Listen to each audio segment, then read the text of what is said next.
안녕하십니까. 1학년 과학사를 담당하고 있는 이규범입니다. 이번 기말고사에 앞서서 물리 파트가 조금 어렵기도 하고 복잡한 것도 있으면서도 여러분이 절대평가이기 때문에 충분히 점수를 잘 받을 수 있도록 선생님들과 협의를 해서 이렇게 복습 영상을 찍게 되었습니다. 그래서 아직까지 공부를 제대로 못한 친구들이라도 이 영상 잘 보고 한 두세 번만 충분히 반복해서 보면 이제 시험 점수 충분히 잘 나올 수 있을 거라고 생각이 됩니다. 그래서 이번 영상에서는 이제 시험에 직접적으로 관련 있는 힌트 느낌으로 이제 많이 포함되어 있으니까 충분히 보고 공부할 수 있도록 바라겠습니다. 첫 번째 단어는 이제 열이에요. 열역학인데요.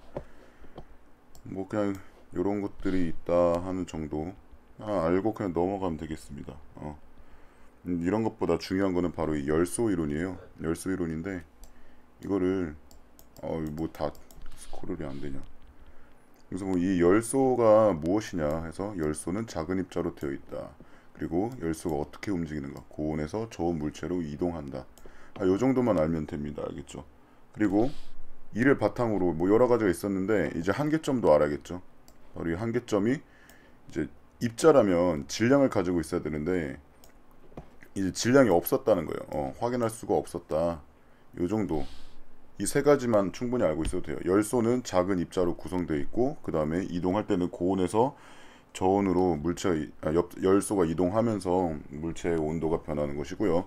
이에 대한 한계점은 입자라면은 질량을 가지고 있어야 되는데 질량을 가지고 있지 않았다라는 거, 질량을 확인할 수 없었다라는 게 이제 한계점이 되었겠습니다.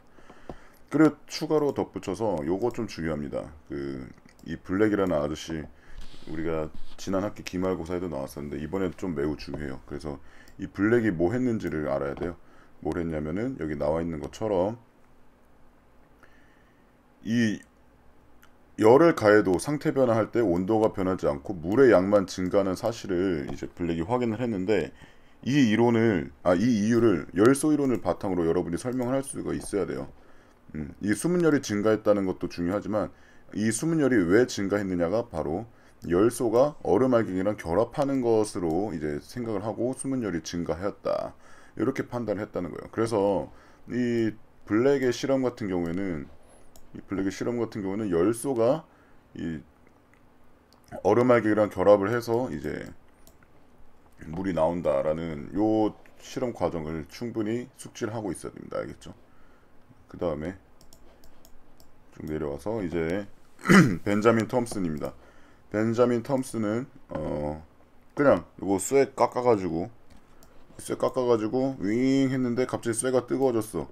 포신이 뜨거워졌어요. 왜? 이거 열수가 아니라 이제 마찰열 때문이다. 요 정도만 알면 충분히 되니까 넘어가도록 하겠습니다. 별거 없어요, 그죠? 자, 그 다음은 이제 카르노랑 줄인데요. 요 카르노랑 줄 아저씨는 좀 어느 정도 알 필요가 있어요.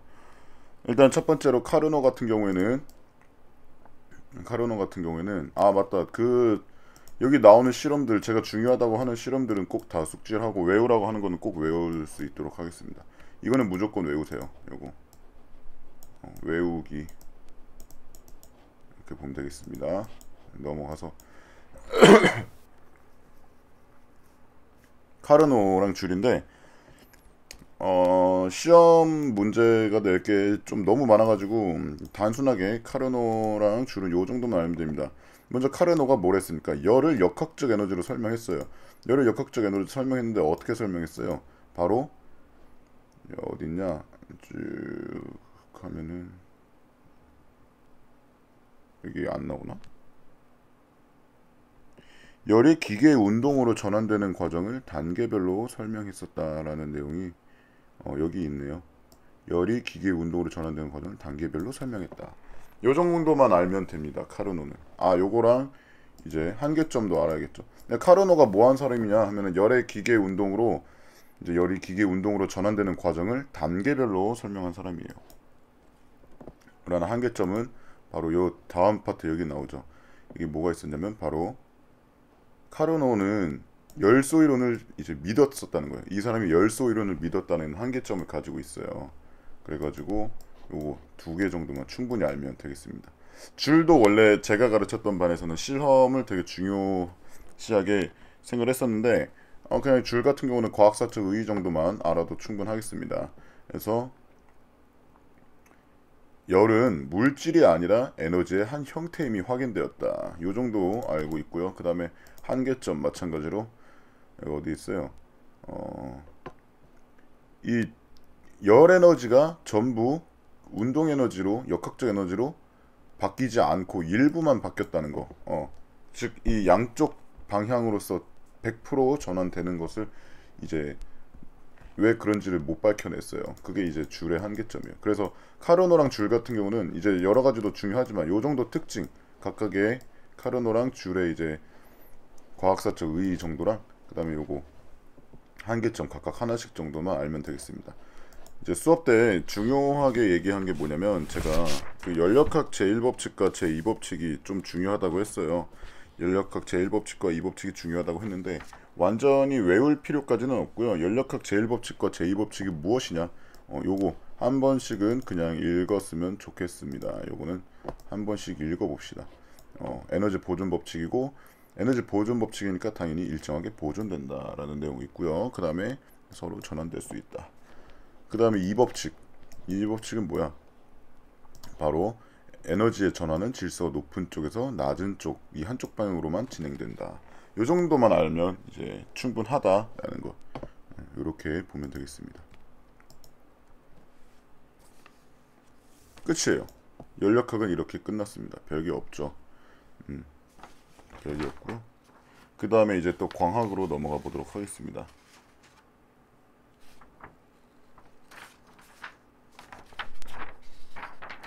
광학입니다. 광학. 광학 같은 경우에는 뭐 이게 좀 내용이 길어요. 결론적으로만 말을 하면 순서가 일단 이 옛날 아저씨들 나오고 그다음 데카르트가 나왔죠. 요 이거 이따 하겠습니다. 요 데카르트 나왔는데 데카르트의 영향을 받은 과학자 두 명 있습니다. 바로 뉴턴하고 그다음 하이엔스가 있습니다. 이 둘이서 서로 반대되는 주장을 했죠. 바로 뉴턴은 이제 입자성을 주장을 했고요. 그다음 하이언스는 그 파동성을 주장을 했습니다. 근데 어떻게 됐다 했어요. 이 뉴턴의 명성이 가려져 가지고 하이언스는 그냥 뭐 묻혔다 요 정도가 있었습니다. 이후에 토마스 영이 나타나 가지고 이 빛이 파동이라는 것을 밝혀내요. 뭘로? 바로 이 이중슬 실험으로 파동이라는 것을 증명하게 됩니다. 그러니까 이제 입자는 안 되고 입자가 아니라 파동이다라는 것을 이제 확실하게 해서 파동이 이기는 줄 알았는데 나중에 또 보니까 헤르츠가 광전 효과라는 실험을 처음으로 해놓고서 이게 왜 안 되지? 이게 왜 안 되지 않아요. 정확히 이걸 어떻게 설명하지 하는 거예요. 왜냐하면 이땐 이제 아까 여기서 파동이 이겼다고 했으니까 빛을 파동이라고만 생각을 하고 이 광전 효과를 해석을 못했었던 거죠. 근데 이때 아인슈타인이 여기서 이제 빛을 입자로서 다시 보면서 이제 광전 효과를 해석을 했고 그다음에 그래서 빛은 입자성과 파동성 둘 다 가지고 있다 해서 빛의 이중성이다라는 요 흐름이 중요합니다. 요거를 알고서 이제 광학으로 들어가야 헷갈리지가 않아요. 그래서 요 스토리 기본적으로 알고 한번 보도록 하겠습니다. 첫 번째로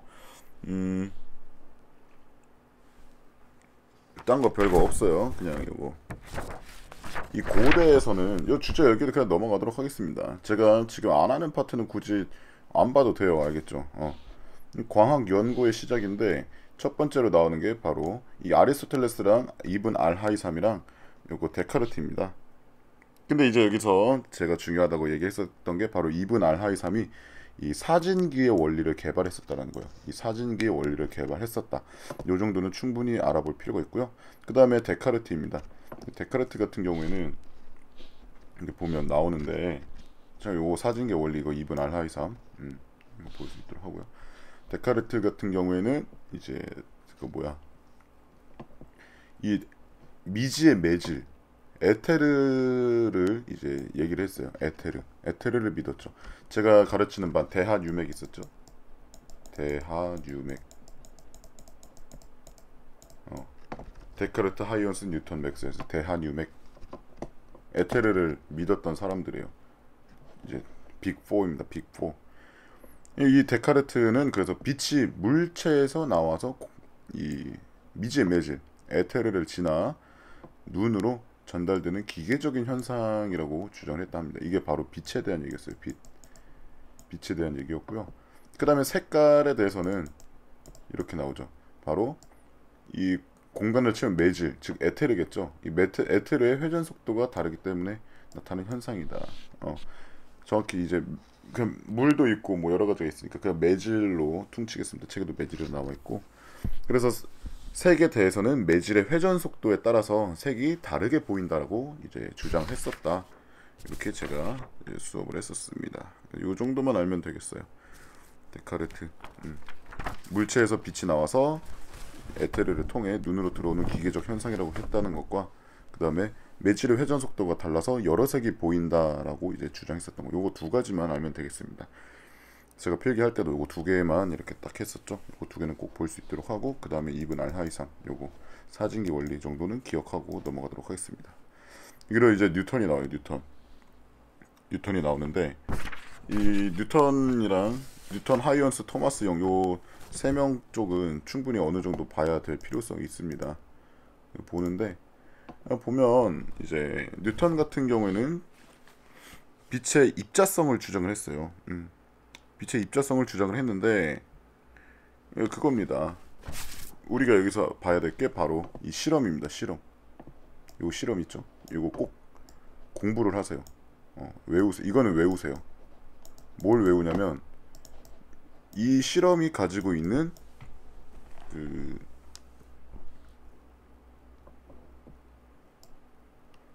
의의라는 거죠. 정확히 말해 내가 잠깐 수정할게요. 실험 자체를 외운다기보다는 이 뉴턴에 대한 내용을 어느 정도 외워두세요. 요거를 외우세요. 외우기. 보면은 이제 실험이 있는데 실험 같은 경우에는 보면은 이게 왜 빛이 이렇게 되냐에 대해서 여기 이렇게 있죠. 프리즘을 통과시켜 무지개 색이 나왔는데 자연 철학자들은 프리즘을 한 가지 색으로 된 백색광을 그냥 바꾸는 장치라고만 봤는데 그게 아니라 이제 이 프리즘을 두 번 거치게 되면서 햇빛은 원래 다양한 색으로 구성되어 있다라고 뉴턴이 주장했다라는 겁니다. 그래서 이 프리즘 갖다가 이렇게 했던 것들 이거 충분히 알아야 되고요. 두 번째로 이제 색깔에 대해서 얘는 이제 빛이었고요. 이번엔 색입니다. 색 같은 경우는 요거 서로 다른 크기가 서로 다른 작은 입자. 요거 중요하죠. 크기가 서로 다른 거. 그냥 다른 게 아니라 크기가 다른 겁니다. 크기. 그래서 이 크기가 서로 다른 그 입자가 있기 때문에 서로 이제 빛의 색이 달라 보인다라고 이렇게 얘기를 했어요. 하지만 이 뉴턴 주장 자체의 한계점이 있죠. 바로 이 얇은 막 위에 나타나는 무지개 고리, 방막 현상, 방막에 나타나는 빛의 간섭 현상인데 여기 간섭이 나와 있죠. 이 무지개 고리가 이제 설명이 안 되는 거였어요. 이 예시가 뭐가 있었냐면 뭐 비눗방울, 비눗물 있죠. 비눗방울이나 뭐 이제 아니면 기름 요런 게 있었습니다. 그 요런 예시 같은 거 잘 알아둘 수 있어요. 여기 얇은 막이라고 나와 있죠. 요 정도. 이 뉴턴이 주장한 세 가지 왜 입자성이냐 하면은 이제 이렇게 빛이 프리즘 뭐 들어오고 색깔 이거 얘기하고 하면서 요거 세 개는 꼭 알아둘 수 있도록 하겠습니다. 자, 그다음에 이제 하이언스입니다. 하이언스인데 그 전에 요 로버트 훅도 파동성을 주장을 했어요. 로버트 훅도 파동성을 주장했다 정도는 기본으로 알고 가면 되겠고요. 그 다음에 저거 뭐야, 하이언스는 빛을 파동이라고 생각을 했었다 정도를 알면 되겠죠.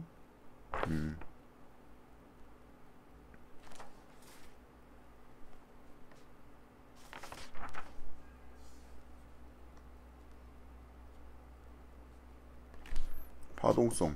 얘는 근데 뭐 딱히 나올 게 없어요. 그냥 하이언스는 파동성. 그래서 충분히 여러 현상을 설명할 수 있다. 뭐 요 정도만 알아도 이제 충분히 넘어갈 수 있겠습니다. 그래서 하이언스도 에테르를 믿었고 대신 파동인데 이게 파동이니까 뉴턴이 설명하지 못했던 것들 그것들을 이제 설명을 충분히 할 수가 있었다라는 겁니다. 이 정도만 알면 되고요. 자, 그 다음에 넘어가서 토마스형. 요 사람이 이제 매우 중요합니다. 뉴턴만큼 중요해요. 과학에서 뉴턴이랑 영이 중요한데, 이 실험에 대해서도 충분히 외우세요. 이 실험에 대해서 충분히 외울 수 있도록 바라겠습니다. 그래서 이제 토마스 영 같은 경우에는 일단 첫 번째로 이 색깔, 이 사람도 색에 대한 연구가 있었어요. 바로 상식적입니다. 우리가 흔히 알고 있는 요거, 우리가 색을 인식하는 게 결국에는 신경세포에 그 빨간색, 파란색, 초록색, 이 빛의 삼원색에 대응하는 신경세포가 있기 때문에 인식을 한다. 이런 걸 외워서 이렇게 했었고요. 그 다음에 또 중요한 게 바로 이 이중슬릿 실험이죠. 이중슬릿 실험. 이중슬릿 실험인데, 이렇게 이중에다 삥삥 쐈어. 이 원리 자체를 알려면 어차피 물리 1, 2 가야 배우기 때문에 우리는 요 실험 결과 있죠. 요거. 이 실험 결과가 정확히 이 실험 결과는 무엇이고 이게 과학사적으로 어떤 의의가 있는지, 우리는 항상 과학사적 의의를 내가 중요시하게 얘기를 했어요. 제가 이 과학사적 의의를 충분히 알아둘 필요가 있겠습니다. 지금 보면은 이 실험 결과는 일단 줄무늬 같이 나왔죠. 그래서 어딨냐, 스크린은 밝고 어두운 띠가 반복해 나타난다. 줄무늬 모양이라고 하고, 이걸 가로 간선무늬라고 합니다. 간선무늬. 그래서 요 앞에서 나왔던 이 뉴턴의 이 무지개 고리, 이 비눗방울에서 나타나는 이 무지개 고리 현상을 이제 이 파동으로서 설명을 할 수가 있는 거죠. 그러다 보니까 이렇게 뉴턴의 빛이 입자로 돼 있다면 이거를, 이 현상을 설명할 수 없고, 즉 그 무지개 고리랑 똑같은 거죠. 그래서 빛이 일종의 파동임을 증명을 했어요. 이 실험 덕분에. 그래서 과학사적 의의가 뭐냐면, 이를 계기로 빛의 입자성과 파동성에 대한 논쟁을 파동설의 승리로서 정리를 했다는 겁니다. 이런 과학사적 의의가 있어요. 요거는 꼭 외워둘 수 있도록 하면 되겠습니다. 알겠죠? 꼭 알아두세요. 자, 그 다음에 마지막으로 광전 효과입니다. 광전 효과는 얘기했던 것처럼 이제 빛의 입자성을 나타내는 거예요. 입자성을 나타내는 실험입니다. 요것도 알아둬야 돼요. 외울 정도는 아닌데, 이제 빛의 입자성이 어딨냐, 빛의 입자로 설명하는 게 바로 이제 광전 효과 실험이라는 거죠. 이게 여러분이 통합과학 시간에도 배웠던 태양광 발전소 있죠. 그거랑 똑같아요. 그래서 이게 뭐냐면, 이 빛을 쬐는데 어떤 빛을 쬐냐, 바로 이 전자가 튀어나올 수 있을 만큼의 어떤 에너지를 가지고 있어야 돼요. 즉, 이 광전 효과는 금속의 특정 진동수 이상의 빛을 쬐다. 그러면 어떻게 된다? 금속으로부터 전자가 튀어나오는 현상을 바로 광전 효과라고 했습니다. 그래서 이 효과가 어떻어요? 지금 바로 아까 얘기했던 태양광 발전소 있죠. 태양전지, 이런데 이제 기본적인 원리로서 적용이 되고 있다는 겁니다. 이 정도만 알면 돼요. 광전 효과가 뭔지만 알면 돼요. 어차피 아인슈타인이 뭐 해석했고, 아인슈타인 해석했다까지 해서 제가 이렇게 친 거 이 정도만 알면 돼요. 헤르츠라든지 뭐 이런 쪽은 다 몰라도 되고요. 대신에 이제 이중성에 대해서는 알아야겠지. 이중성에 대해서 알아야 되는데, 여기 나와 있는 것처럼 이제 이중성은 다른 색으로 칠해볼까요? 이렇게 입자와 파동의 성질을 동시에 가지고 있다고 이제 결론을 지었고요. 하지만 동시에 나타나지 않고 다른 조건에서 나타난다는 겁니다. 요거를 꼭 알아둬야 돼요. 브레그가 월화수목금토일 드립도 치고 이렇게 했었는데, 뿐만 아니라 여기서 이제 한 걸음 더도 충분히 볼 필요가 있겠습니다. 여기는 한 걸음 더는 좀 볼 필요가 있고요. 이 드브로이라는 사람이 이제 뭔 얘기를 했냐면, 빛도 이렇게 입자성과 파동성을 가지고 있으니까 모든 입자도 파동의 성질을 가지고 있지 않을까 하면서 추측을 했어요. 그래가지고 추측을 해서 보니까, 나중에 보니까 이 물체의 경우에 다 가지고 있어요. 이렇게 보면 어떤 물질은 파동성을 띠는데, 이게 문제가 일반적인 물체들은 덩치가 너무 커가지고 전자 수준, 엄청 작은 소립자가 아닌 이상은 일반적으로 파장을 이제 우리가 관측할 수가 없다, 이렇게 되어 있습니다. 그래서 일반적인 물체보다 전자 수준의 소립자에서 파동성을 더 쉽게 관측할 수가 있는 거죠. 이렇게 일반적인 경우는 파장을 인지할 수가 없고 이렇게 전자 수준의 소립자에서 파동성을 쉽게 확인할 수 있다. 요 정도 물질파, 이 물질파랑 이게 왜 이제 큰 물체에서 안 보이는지, 작은 데서만 된다. 요 정도만 알면 이제 광학 끝났어요. 이렇게 해서 광학 끝났고요. 자, 그 다음에 이제 또 전자기학 쪽 보도록 하겠습니다.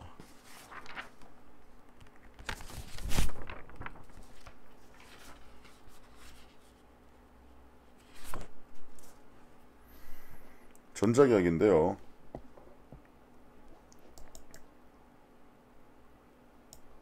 이것도 뭐 그냥 넘어갈까? 굳이 할 필요가 있나? 요거가 이제 나오는데 요거는 좀 외워둘 필요가 있어요. 외우기 헷갈려. 여기 왜냐하면은 지금 나오는 사람들이 제가 다 다른 색으로 한번 칠해볼게요. 게리케라는 사람이 정전기 발생 장치를 만들어서 대중들을 깜짝 놀라게 했다. 이게 첫 번째고요. 그 다음에 두 번째로 영국 그리는 마찰 전기가 물체에 따라 흐르는 유체라고 설명하였으며 물질에 따라서는 이제 전도체와 부도체가 있음을 밝혔다. 그래, 이거 상식적이긴 해요. 다 전도체랑 부도체가 있음을 밝혔다라는 건 뭐 이때 그냥 이때 이미 전도체는 부도체가 있구나. 여러분 부도체가 뭔지 알죠? 전기가 안 통하는 게 부도체죠. 반도체는 이땐 몰랐지. 그 다음에 세 번째가 연도까지는 몰라도 돼요. 연도는 다 필요 없어요. 내용만 알면 됩니다. 네덜란드에서 정전기를 모으는 장치인 라이덴병이 발명되었는데 라이덴이 만들어서 라이덴병인지는 몰라. 그냥 라이덴병이 발명되었다는 것만 알면 돼요. 근데 이거를 프랑스 신부이며 과학자인 놀레가 라이덴병을 이용해 귀족이나 대중들 앞에서 이제 이런 실험했대요. 이 정도 알면 돼요. 쌤 이거 근데 너무 어떻게 이거 언제 다 외워요? 모르겠어요. 그냥 게리케가 놀래켰대 이렇게 놀래도 놀래켰대 이러면 돼요. 그렇게 하면 되지 않을까? 그러면 두 개는 외워졌네. 게리키가 놀래키고 약간 발음 비슷하죠? 놀래가 놀래키고 이렇게 하는 쪽으로 보면 되겠죠. 그 다음에 요거 어디냐? 갈색으로. 그래서 이렇게 전기는 도체를 따라 흐르며 다른 물체로 정전되는 순간 번개 같은 불꽃 스파크가 튀고 그 다음에 또 뭐야 자석처럼 두 가지 성질이 있어서 성질이 같은 사이에는 청열이 다른 거. 여러분 그 플러스 마이너스 알죠? 플러스 여러분 그 중학교 3학년 때 정전기 유도 현상 그 실험했잖아. 왜 검 그 뭐야 에보나이트 막대 해갖고 검전기 이거 막 그리고 여기 막 플러스 뭐 이런 거 실험했을 거예요 아마. 그런 겁니다. 요거 이렇게 충분히 5가지는 꼭 외울 수 있도록 바라겠습니다. 그래서 게리케가 놀래키고 그레이 같은 경우는 마찰 전기가 물질에 따라 흐르는 유체라고 설명했다. 그리고 요거 이제 있다. 네덜란드 놀래가 놀래켰다. 전도체랑 부도체가 나뉘어 이미 다 따로따로 구분되어 있음을 이미 알고 있었고 그 다음에 전기는 도체를 따라 흐르며 다른 물질에 전달되는 순간 이게 정전기라 그래요. 그 스파크 튀는 거. 그 다음에 자석처럼 두 가지 성질이 있어서 인력과 청력이 있다. 뭐 이 정도 하고요. 요 앞에도 그냥 봐야겠다. 이것도 보는 게 나을 것 같아요. 보면 뭐 이제 산암, 요거 그냥 읽어보세요. 이거는 읽어보기.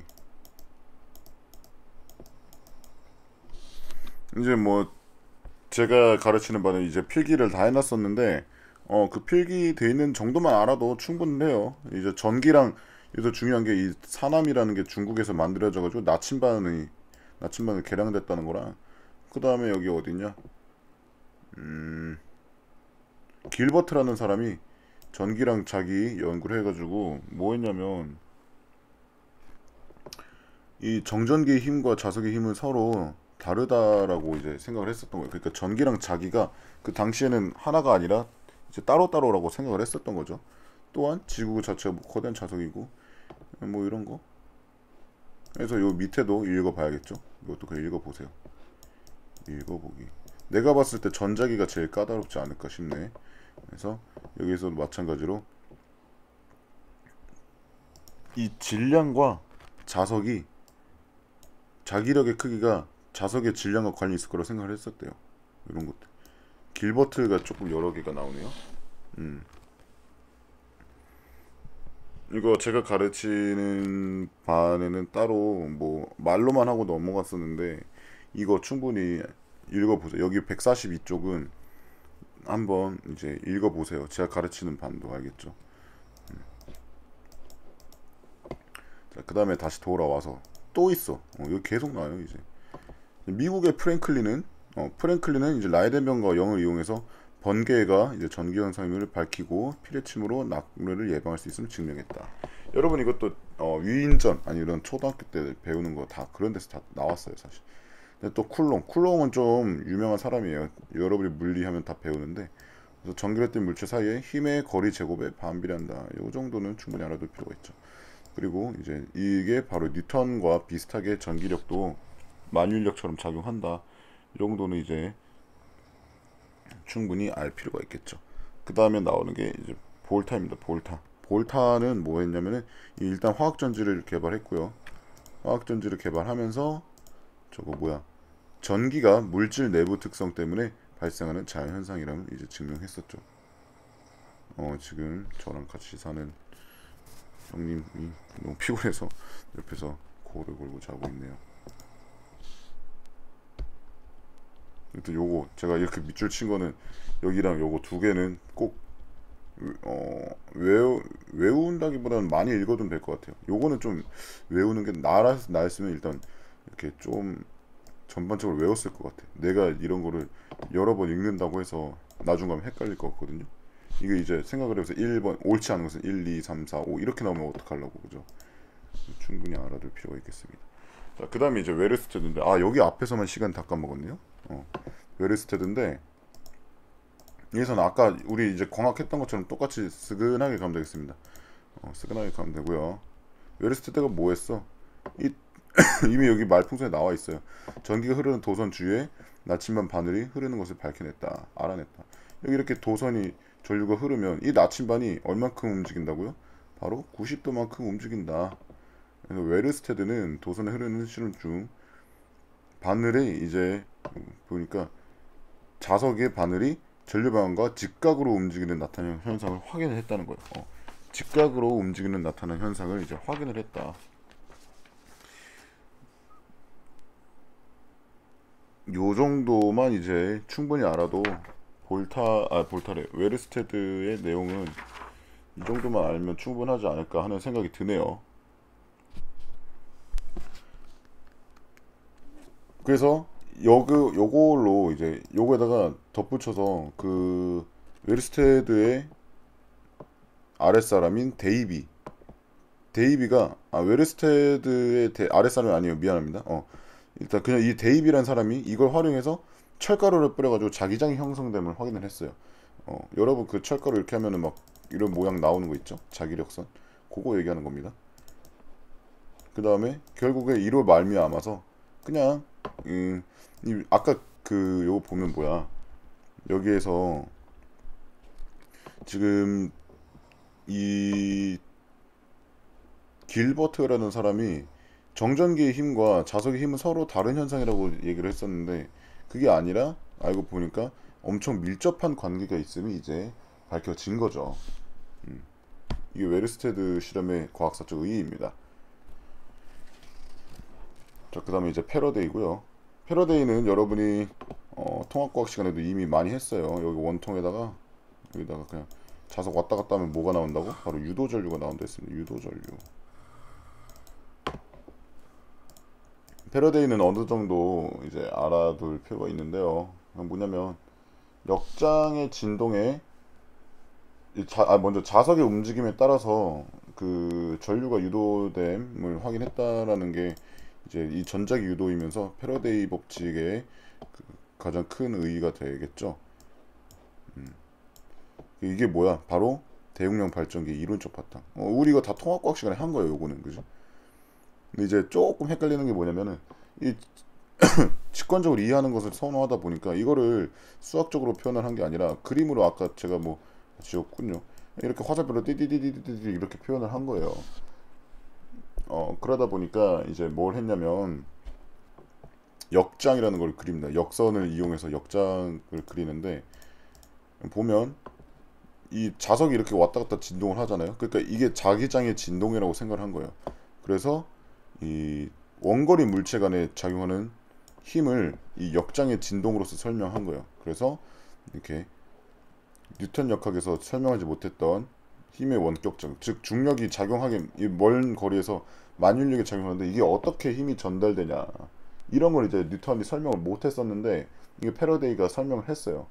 힘의 원격 작용을 이 역장의 진동으로 이렇게 힘이 전달된다라는 걸 설명을 했어요. 마찬가지로 전자기력도 똑같죠.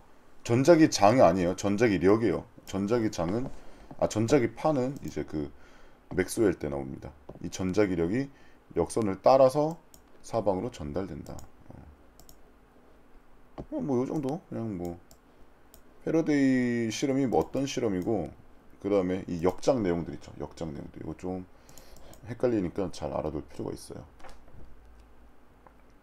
그 다음에 이제 맥스웰인데 뭐 맥스웰 같은 경우는 맥스웰도 막 그렇게 뭐가 있지 않습니다. 맥스웰도 그냥 하면 돼요.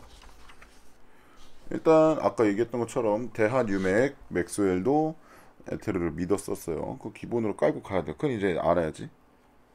맥스웰 같은 거 그냥 보면 돼요. 근데 제일 중요한 거는 뭐냐면 이거지. 아까 패러데이 같은 경우에는 이 전자기력이 역선을 따라서 움직인다고 생각을 했었는데 맥스웰은 그게 아니라 역선의 수직으로 역선을 따라 전달되는 것이 아니라 역선의 수직으로 전달된다고 보았다. 이렇게 나오죠. 이거 충분히 알아둘 필요가 있습니다. 제가 필기한 것도 이제 제가 이렇게 보면은 이 전기력선과 자기력선이 상호작용을 해서 수직 방향으로 전파. 이 그림 제가 보여준 그림 있죠? 요거 이 그림 보면 어때요? 진행 방향의 수직으로, 그러니까 이 진동은 이렇게 진동하고 이렇게 진동하는데 이거에 둘 다 수직이 되려면 어떤 방입니까? 바로 오른쪽 방이 되겠죠. 이 오른쪽 방향으로 진동을 한다는 거예요.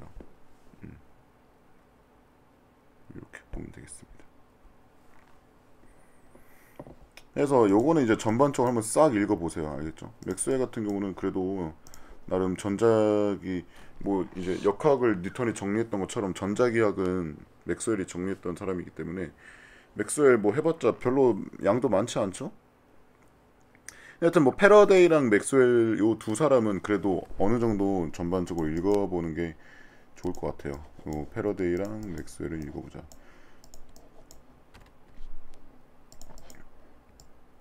하고 요 자연계 네 가지 힘 이거 한번 읽어보세요. 뭐 그냥 이미 설명 다 했으니까 간단히 보면 중력, 전자기력, 강력, 양력이 있는데 딱 봐도 현대물리에 나왔을 것 같은 어려운 내용입니다. 우리가 배운 거는 요 왼쪽 두 가지인데요.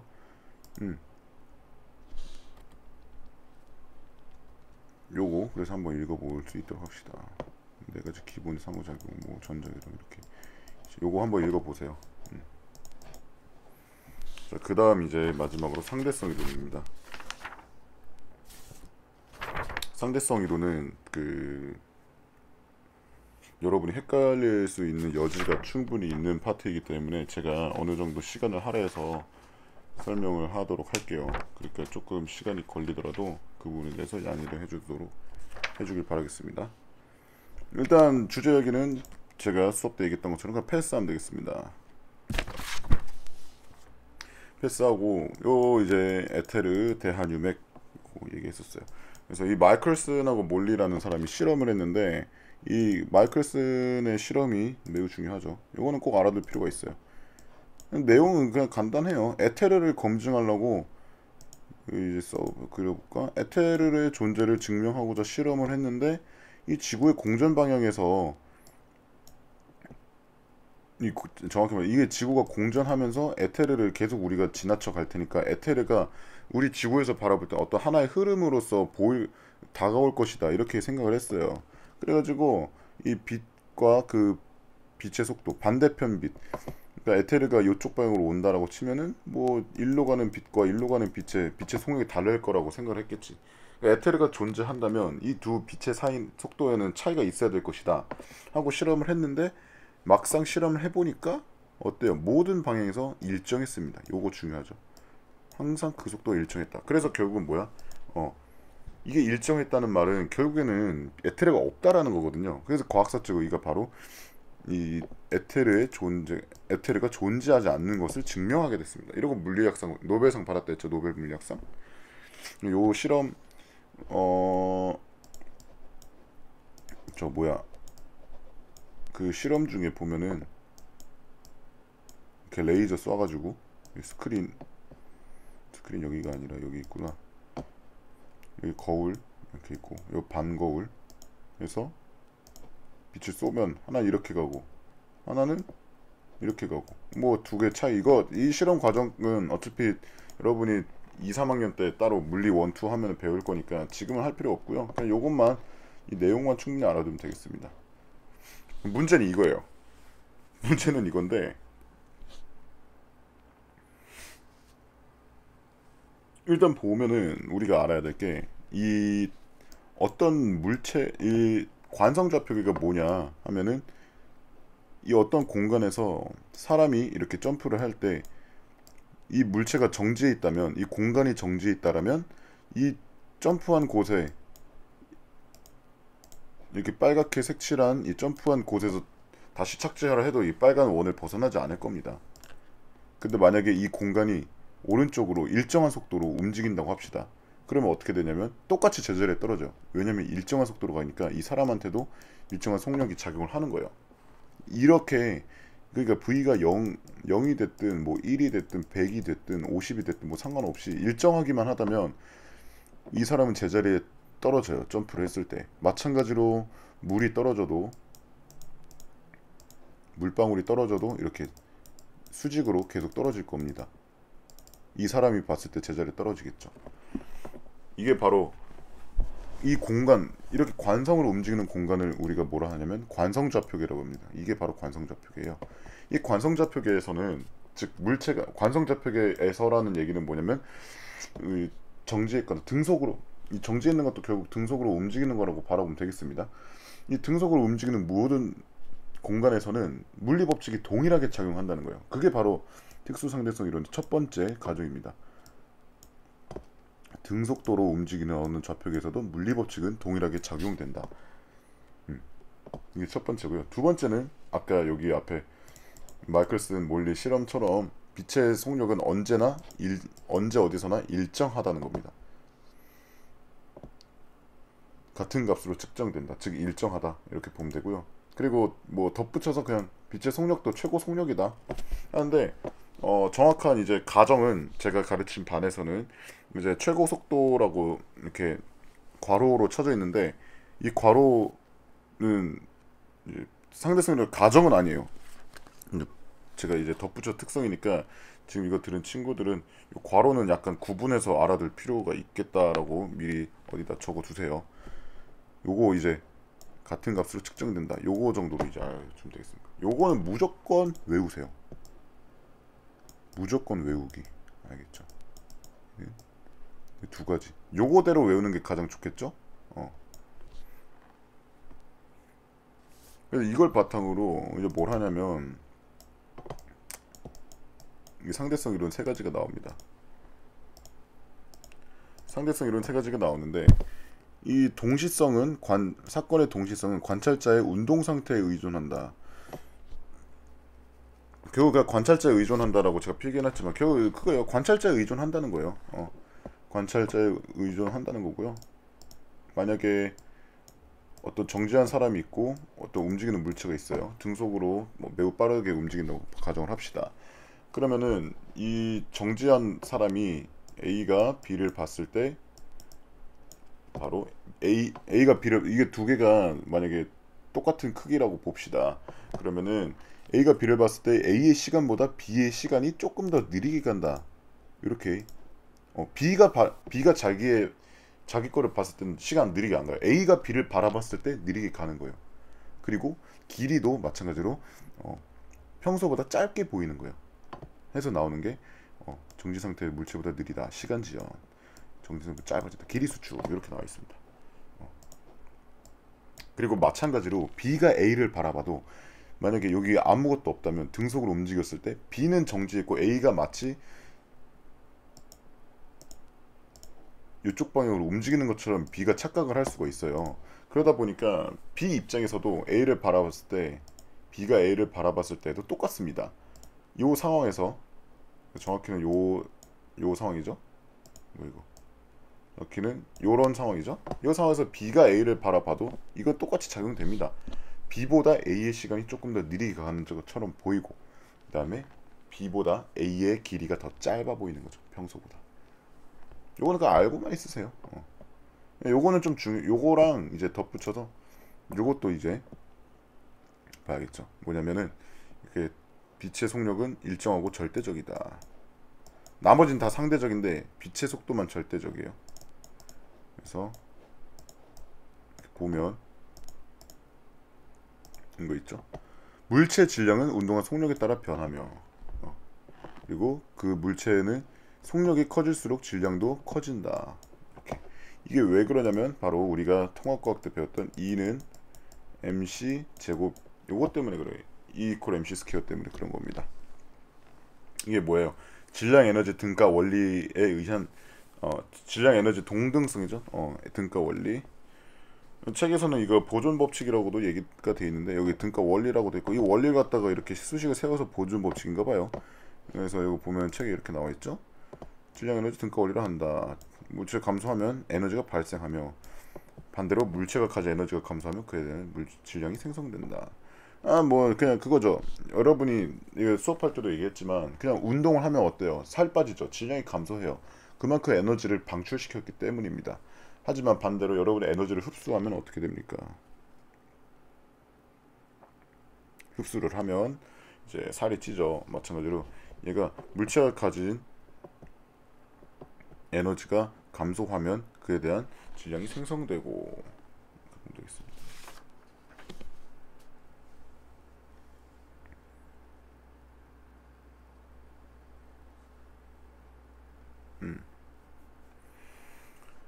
그래서 요거 같은 경우는 제가 필기를 해줄 때 질량이 줄어들면은 에너지가 분출되고 이렇게 정리를 하세요. 그 다음에 반대로 E가 감소하면은 질량이 생성되는 거죠. 이렇게 보면 되겠습니다.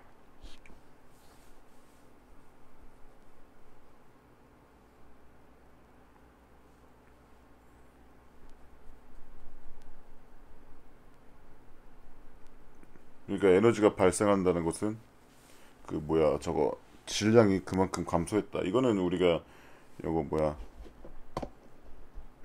핵발전이 안 나오네요. 그 통합과학의 핵발전에서도 핵융합이나 핵분열 같은 거 할 때 이제 핵에서 뭐가 이게 분해가 되고 충돌하면서 질량이 결손되잖아요. 질량 결손에 의해서 이 감소된 질량만큼 에너지가 발생된다. 이거 나오죠. 그거 생각하면 될 것 같아요. 그래서 요거는 한번 싹 읽어보세요. 그냥 한 번 정도, 두 번 정도만 읽어봅시다. 일반 상대성 이론 요거 되게 중요해요. 왜 중요하냐면 실제 우리 상황과 이제 똑같기 때문입니다.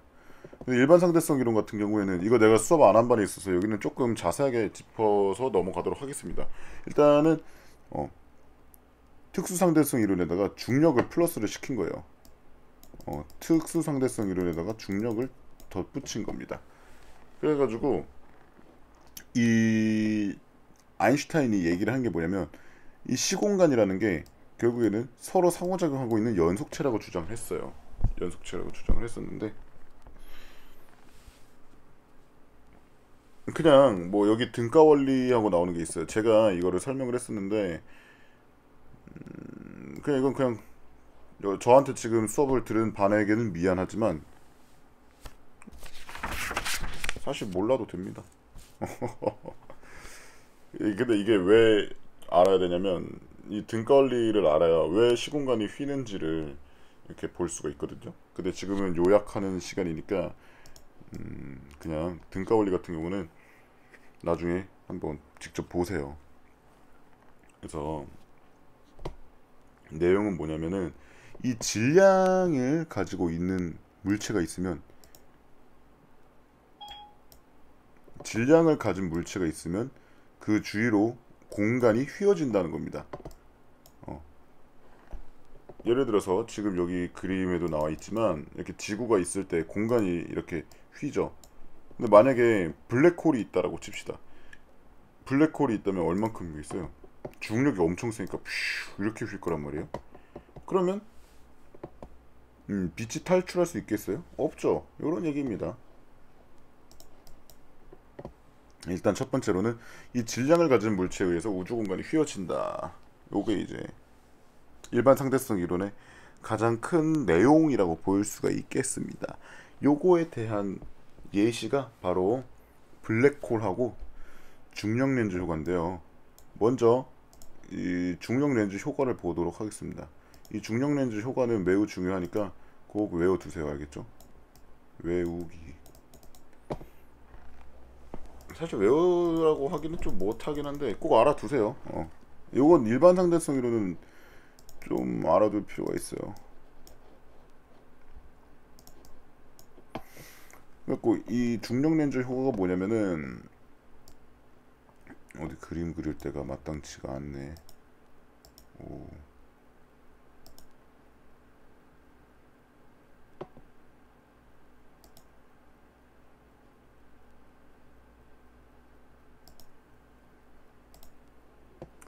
그러니까 결국엔 뭐냐면 여기 이렇게 지구가 있잖아요. 아니 뭐 태양이라 할까요? 태양 이렇게 있으면 일반적으로는 만약 우리가 여기 이렇게 보고 있을 때 일반적으로 별이 여기 이렇게 있다면 이게 태양을 가려서 안 보이겠죠. 근데 사실은 보인다는 겁니다. 왜 보이냐? 빛이 이렇게 오는데 중력 때문에 이렇게 휘어요. 중력 때문에 뭔가 이상한데 그림이 중력 때문에 이렇게 휘어져서 보인다고. 이렇게 휘어져요. 이렇게 요 부분이 제일 중요하겠죠. 요 부분. 그러니까 이게 왜 휘냐? 아까 얘기했던 것처럼 그 질량을 가진 물체의 중력 때문에 공간이 휘는 겁니다. 왜 내가 자꾸 공간에 위치한 질량이라고 할 때마다 저 시리가 반응하는 거지? 기분 나쁘네요.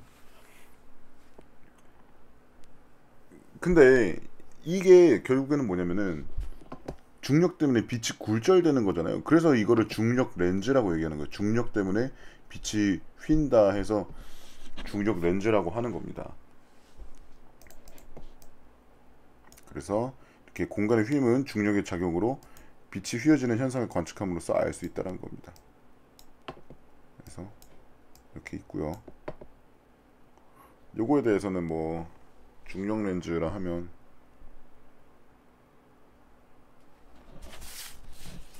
뭐 이렇게 이미지로 그래도 보여주는 게 낫겠죠.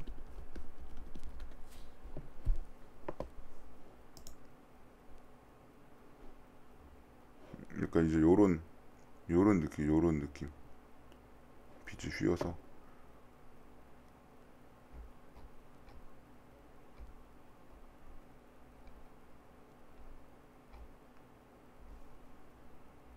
아씨 기분 나쁘게 생겼네. 이렇게 요렇게 요거 딱 좋네요. 이렇게 요 공간이 휘어져서 보이는 거예요. 근데 블랙홀 같은 경우에는 빛이 아까 얘기했던 것처럼 탈출을 아예 할 수가 없으니까 까매요. 까만데 그럼 이거 블랙홀을 어떻게 보냐? 직접 관측을 할 수가 없다는 거예요. 왜냐면은 그냥 까맣기만 하다면 이제 예를 들어서 요런 데 보면은 요런 거 보면 여기 블랙홀이 있을 수 있잖아요. 근데 우리가 이걸 직접적으로 못 보니까 어떻게 어 직접적으로 관측하지 못하면 어떻게 우리가 보냐 하면 바로 이것처럼 오 이게 블랙홀이 있다고 가정하면 이렇게 구멍이 뚫릴 건데, 그러니까 아까 방금 우리가 봤었던 것처럼 이렇게 이 주변이 왜곡되는 걸 바탕으로 간접적으로 그냥 바라볼 수밖에 없는 거예요. 어, 간접적으로 바라볼 수밖에 없다. 이 얘기입니다.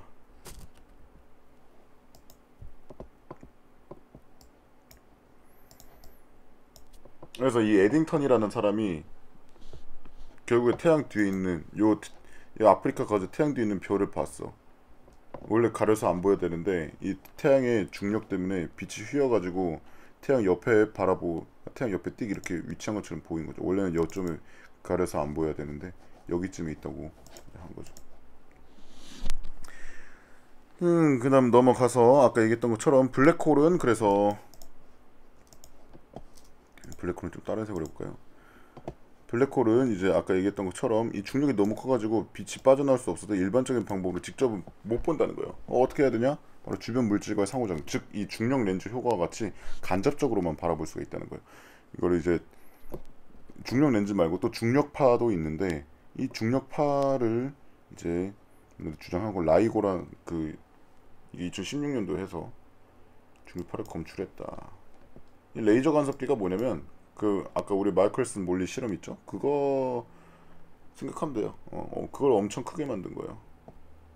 여튼 요거 일반 상대성 이론이 무엇이고 중력 렌즈가 무엇이고 에딩턴 그다음에 이 블랙홀 이렇게 네 가지 충분히 보면 되겠습니다.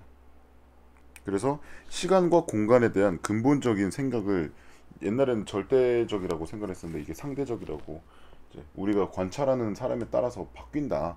이렇게 이제 아인슈타인이 이 상대성 이론을 들어가면서 이제 얘기를 했었죠. 자, 그 다음에 이제 마지막으로 양자역학입니다. 양자역학 같은 경우는 내가 들어간 반에는 얘기를 했지만 딱 요것만 봅니다. 이게 내용이 너무 어려워가지고 여러분이 제대로 하기 힘들 것 같아요. 왜냐 이게 과학사가 또 3학년 과목이다 보니까 좀 내용이 1학년에 비해서 어려워요. 요거 두 개 정도만 충분히 알면 될 것 같아요. 그래서 이 보어의 원자 모형은 전자의 운동을 밝힌 거예요. 어떻게 밝혔냐면 원래는 이게 만약 그냥 러더퍼드 이렇게 뱅글뱅글 지구처럼 돈다고 생각했는데 지구랑 달처럼 그러면은 에너지를 점점 잃고 나서 꽝 하고 부딪힐 거다 이 말이지. 근데 보어는 이걸 어떻게 설명을 했냐면 얘가 불연속적으로 딱딱딱 이렇게 전자가 있는 공간 여러분 왜 그 이렇게 있으면은 수소 양성자 있으면 첫 번째 줄에 전자 두 개, 두 번째 줄, 이 두 번째 줄 8개 들어간 그거 있잖아. 이 첫 번째 줄과 두 번째 줄이 뭐냐면 이 보어가 얘기한 첫 번째 줄과 두 번째 줄이에요. 그러니까 결국에는 첫 번째 줄에도 수소 원자에도 전자가 첫 번째 줄에만 있는 게 아니라 두 번째 줄에 하나가 있을 수도 있어요. 어떻게 하면 이렇게 에너지를 흡수하면 얘가 전자가 점프하는 거 뿅 이렇게 가는 거예요. 그럼 이제 불안정해지겠지. 원래 자리는 첫 번째 줄이니까. 그 내려오면서 다시 에너지를 방출한다. 이러면서 이제 에너지 전자가 이 순간 이동하면 층을 옮겨가면서 에너지를 흡수하고 방출하기 때문에 안정적으로 이제 전자가 충돌하지 않고 이 돈다라는 것을 설명을 했어요. 그래서 원자 안정성과 뭐 한계를 가지고 있었다 이런 얘기가 있네요. 공명장소를 연결해 해결했다. 그 다음에 두 번째는 물리량을 확률로 표현한다는 건데 이게 뭐냐면 이제 보어의 제자들인 바로 여기 이 하이젠베르크 이 사람 있죠? 하이젠베르크를 비롯해서 막스본이라든지 파울리 이런 사람들이 있습니다. 이 보어의 제자인데 이게 이 모형도 나중에는 한계점이 드러났어요. 왜냐면은 여기서 한계점에 대해서 나오진 않았는데 이게 수소 말고 딴 데서는 어떻게 설명할 수가 없어. 헬륨부터도 설명이 안 됐어. 양성자가 하나일 때만 이게 설명이 됐어. 그래갖고 어떻게 얘기했냐면 전자는 이제 확률로서 존재한다.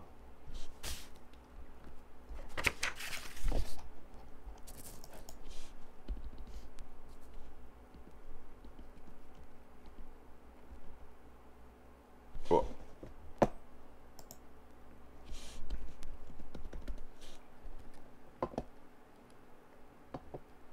이렇게 보면 되겠습니다. 확률로서 존재하는 거예요. 그러면 이게 뭐냐?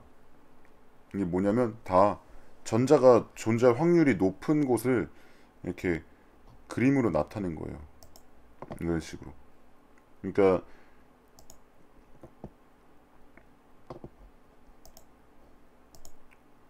확대가 안 되네. 이렇게도 지금 보면 나와 있지만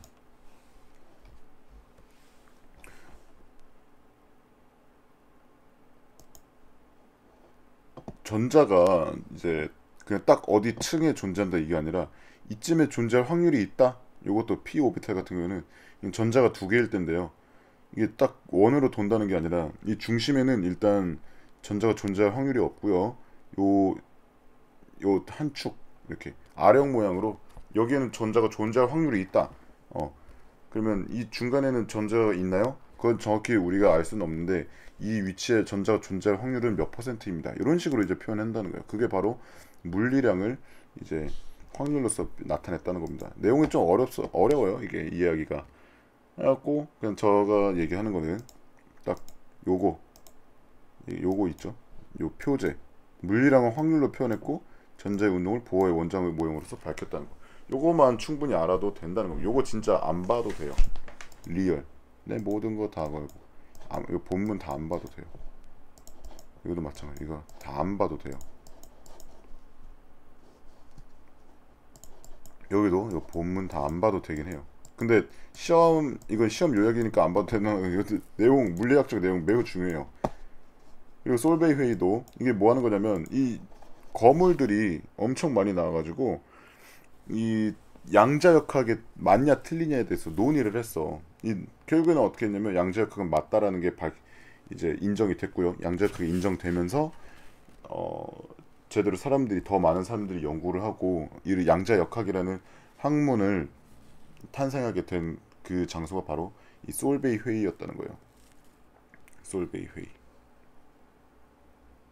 그래서 이 양자역학 파트 같은 경우에는 제가 얘기했던 것처럼 요거 솔베이 회의 요거 정도랑 그 다음에 이거 두 개, 제가 체크한 거 두 개죠. 딱 요거 정도만 알면 될 것 같습니다. 자, 그럼 다시 돌아가서 간단 정리. 열역학에서는 열소 이론이 무엇인지 알아보면 됐고요. 그 다음에 이거 블랙 꼭 외우라 했습니다. 그 다음에 열소 이론 한계점 보면 되고, 그 벤저민 톰슨이 뭐 했던 사람인지, 그 다음에 카르노랑 쥬레 각각의 특징 하나하나랑 한계점 하나하나 요거 알면 되고요. 그 다음에 열역학 제1법칙과 제2법칙에 어떤 게 있는지 특징 요거 각각 열역학 제1법칙 두 개랑 열역학 제2법칙 방향성 요거 알면 되고요. 그 다음에 광학으로 이렇게 열은 끝났고요. 광학 같은 경우는 이븐 알 하이삼이 사진의 원리를 개발했다는 것과 데카르트가 이제 빛은 어떻게 움직이냐 그리고 색은 어떻게 보이냐 이 각각 두 가지 요거 에테르랑 뭐 이제 매질 속도 매질 회전 속도 차이 요거 보면 되고요. 그 다음에 뉴턴하고 영은 꼭 충분히 이 두 사람은 제대로 알아야 된다 했습니다. 이 뉴턴의 한계점 이 무지개 고리 예시는 비눗방울이 있었죠. 이런 비눗방울이나 기름막 아니면 얇은 막도 상관없어요. 어떤 이런 얇은 막에서 나타나는 무지개 고리 현상 설명하지 못했다는 한계점이 있다는 거 충분히 알아둘 수 있도록 하고요. 그 다음에 저거 뭐야 하이헌스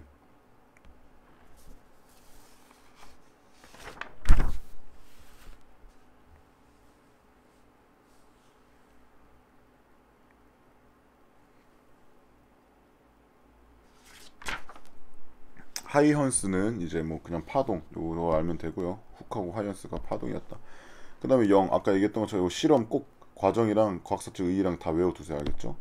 그 다음에 광전 효과랑 물질파 이것도 충분히 광전 효과 어떤 거고 그 다음에 이 물질의 이중성 그 빛의 이중성이 아니라 얘는 물질의 이중성이에요. 그래서 물질파 꼭 볼 수 있도록 하겠습니다. 얘는 그냥 한 번 정도만 읽어보세요. 외우진 마세요. 알겠죠? 그닥 중요한 거 아니까 읽어만 보세요. 읽어만 한 번만 딱 읽어요. 딱 한 번만 한 번 읽어만 봐요. 딱 한 번. 그 다음에 다시 하지만 요거는 충분히 다 외울 수 있어야 됩니다. 이거 딱딱딱딱 다 쓸 정도로가 아니라 이게 다 구별돼야 돼. 그 다음에 웨르스테드 실험이 어떤 실험인지 그리고 이거를 또 데이비가 철가루 뿌려가지고 자기장 형성됐다는 거 이거 알아야 되고요. 그 다음에 이게 과학적 의의가 어떻게 가지고 있는지 알아둘 필요 있다 했고, 그다음 패러데이 꼭 중요하겠습니다. 패러데이랑 맥스웰을 한번 제대로 읽어봐야 돼요. 그래서 패러데이 같은 경우에 요거 이제 실험들 이거 쭉 보고 역선 역장 얘기 요거 볼 수 있도록 하고, 그다음 맥스웰 이 정확히 보면 패러데이랑 맥스웰이랑 서로가 약간 반대되는 어떤 스타일이거든요. 얘는 수학적인 거 싫어해가지고 직관적인 거 좋아했고, 맥스웰은 수학적인 거 좋아했고 이론 물리학자였거든요. 맥스웰은. 그래서 이 둘 꼭 알아볼 필요가 있다 했습니다. 그다음에 기본적인 힘, 중력, 전자기력, 강력, 양력 이거 보면 되고, 그다음 이제 상대성 이론 같은 경우 주제역이 필요 없다 했고요. 마이클슨과 몰리, 에테르를 믿었던 사람이 대한 유맥 요 4명 정도만 알면 된다 했어요. 패러데이 있는데 패러데이까지 볼 건 니네 알아서 하고 이렇게 보면 된다 했고요. 마이클슨과 몰리가 가지고 있는 이제 실험 과정 요거는 이제 몰라도 된다 했어요. 이건 몰라도 된다 했어요. 요것만 보면 된다 했습니다. 그 다음에 특수상대성 이론은 가정 2가지는 무조건적으로 외우세요. 책 버전으로 외우는 게 나아요. 제가 필기한 것보다. 그 다음에 요거 뭐야, 여기 이 운동 관찰자에 의존하는 걸 바탕으로 해서 시간 지연과 길이 수축 그리고 속력에 따라서 질량이 변한다는 거. 질량이 변할 때 이제 질량이 줄어들면서 에너지를 분출하고, 반대로 에너지가 감소를 하게 된다면, 이게 에너지 감소는 결국 내부 에너지가 이제 감소되는 거거든요. 여튼 뭐 하면은 분출되는 에너지가 줄어든다라고 봐는 게 낫겠죠. 그래서 여튼 이 에너지가 감소하면 질량을 생성한다. 뭐 이제 요거 하나만 제대로 알면 되겠죠. 질량이 감소 에너지 분출한다. 이게 통합과학이 우리가 배우는 거니까 요거 기준으로 아는 게 제일 낫겠죠. 그 다음에 일반 상대성 이론 요거 해가지고 에딩턴의 실험, 태양 뒤에는 별을 관측할 수 있었던 이유, 바로 태양 때문에 공간이 휘어서 중력에 의해서 빛이 휘인다. 공간이 휘어서 빛이 휜 겁니다. 알겠죠? 그냥 빛이 바로 휘는 게 아니라 중력 때문에 이제 그 공간이 휘어가지고 빛의 경로가 같이 휘어는 거예요. 그래서 요거 알아둘 수 있도록 하고요. 그다음 블랙홀도 알아둘 필요가 있겠습니다. 이게 이 중력 렌즈랑 블랙홀이 바로 일반 상대성 이론의 근거 2가지가 된다는 거죠. 그 공간이 휘어진다는 것을 보여주는. 그다음에 뭐 이렇게 해서 일반 상대성 이론의 특징 정도 바라보면 된다 했고요. 양자역학 같은 거는 이거 제가 파란 줄 그거 요거 3개, 하나, 둘, 3개 이렇게만 보면 된다 했습니다. 이렇게 했고 내용이 좀 많았는데 여튼 고생 많았습니다. 자, 시험 잘 칠 수 있도록 바랍니다.